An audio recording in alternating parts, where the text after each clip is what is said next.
Today we are making this delicious gluten-free honey mustard, Dijon mustard, chicken with roasted spinach, roasted potatoes. I went a little crazy with the potatoes. But anyway, they're delicious. I'll eat them all. But I want to say that if you're sick of chicken and you're kind of like on that phase where, I can't eat any more chicken, this recipe is going to transform your chicken, and it's going to be something new and exciting. And it's very simple to make. So let's get started. So the first thing I'm going to do is get the layer of spinach. I'm going to coat the bottom of this pan in oil.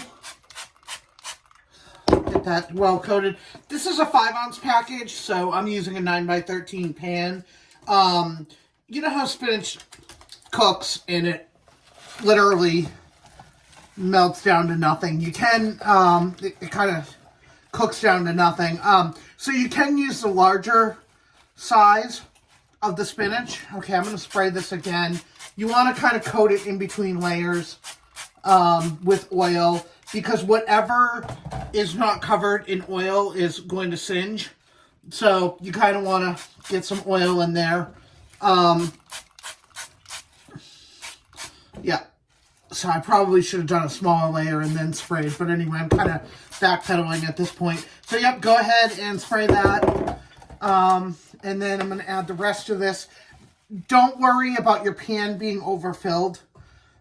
Because like I said, spinach just cooks right down. This is not going to look like this once it starts cooking. This is not going to overflow at all. Okay, add more spinach. I'll put that there for now. Spray again. Spray that top layer. Just want to get a good amount of oil.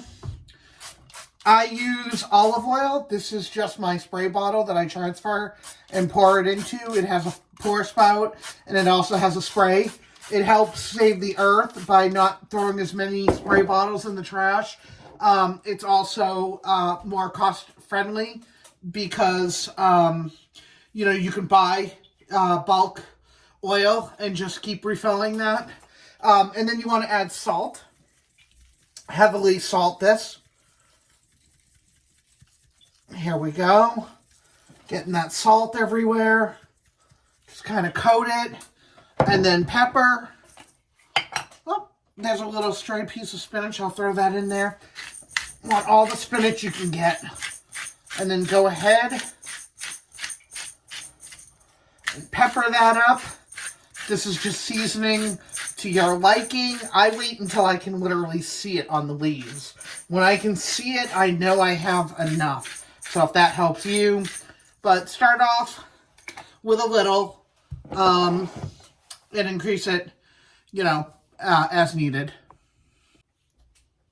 Now we're moving on to the sauce for the chicken. And then we'll layer the chicken in the pan and sauce them up.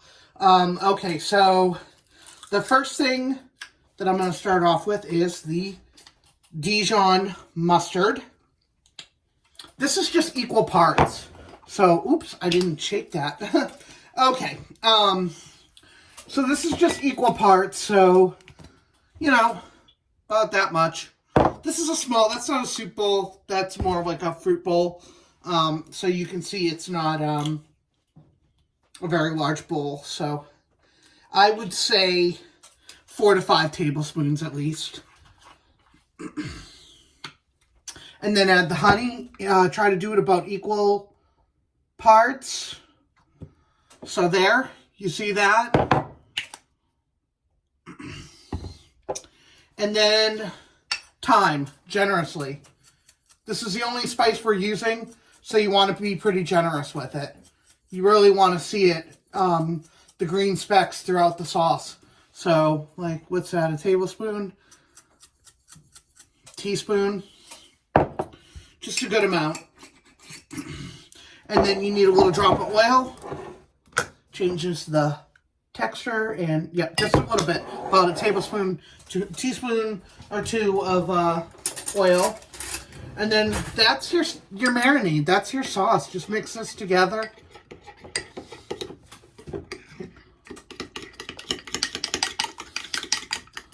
Watch that change in color.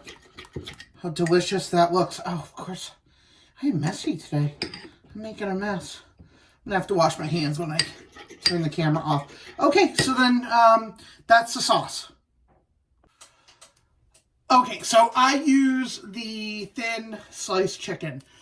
Don't use chicken breast because they take too long to cook. The cooking time will be completely different. So what I would do, if you're familiar with the term, butterfly your chicken.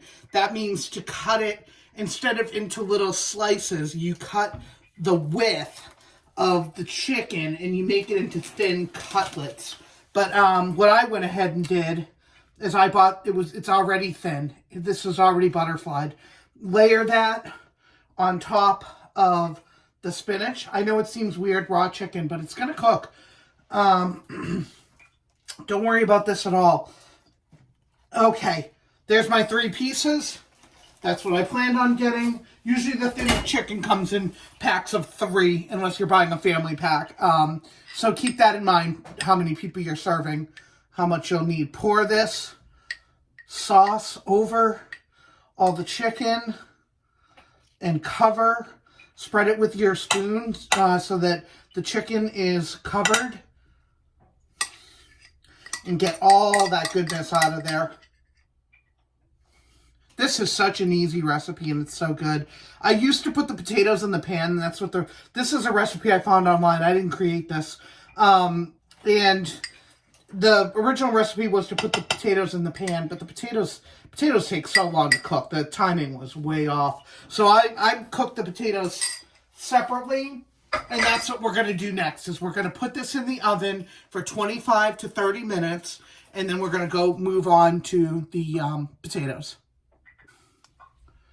I'm doing 1 serving because I'm weird. I like to cook my potatoes fresh every day. I don't like how they taste reheated. And when you're cooking for 1 person, it's a lot different than cooking for a family. So cook as many potatoes as you want. That's going to feed your family. You know what their appetite is and what they need. So what I'm doing here is I'm dicing up the potato. You want some chunks. They can be even bigger than this, but you want a chunk about this big. I may only need 2 potatoes. I washed 3, but yeah, so just do some nice chunks, and we'll come back when this is all cut. Okay, so I just have a small bowl because, again, I'm making a single serving because I am just, I eat alone. I eat separate from my boyfriend. He's not gluten-free at all. So we don't share our food. Sometimes I cook for him, like for his birthday and stuff like that. But gluten-free is expensive enough. I can't feed another person. Okay, then you want to coat these in oil. Whoops. You want to coat these in oil, so add a couple tablespoons of oil. Just enough to coat them. You don't want them drowning in oil. And normally I would season these with like adobo and some pepper. Depending on which adobo you're using, adobo can be very salty, but if you use an organic brand like I do, then you can add salt. But I'm going to use this packet. It says gluten-free right on it. And it's a zesty ranch sheet pan, air fryer, a roasted oven mix. And I've had this for a long time, so I kind of want to use it up. So obviously I'm not going to use the whole packet because I'm not making a giant batch of potatoes, but I'm just going to coat this. And then I'm going to go ahead and stir that and get, oh, that's looking good. Yeah, but again, normally I would coat these in like adobo and some pepper and salt to taste. Like I said, the traditional, like the Goya adobo, which I believe is gluten-free, because I Googled if adobo is gluten-free. It says typically it is. But anyway, I'm not recommending that brand. It's extremely salty. So you wouldn't want to salt it more if that's what you were using. But that's the potatoes. I'm going to put them on a pan and fry them until they're, air fry them until they're done. So here you see it on the pan, and I always do a single layer. When you start piling things upward, they don't cook right. So a single layer, you can see the seasoning, and get that in the oven.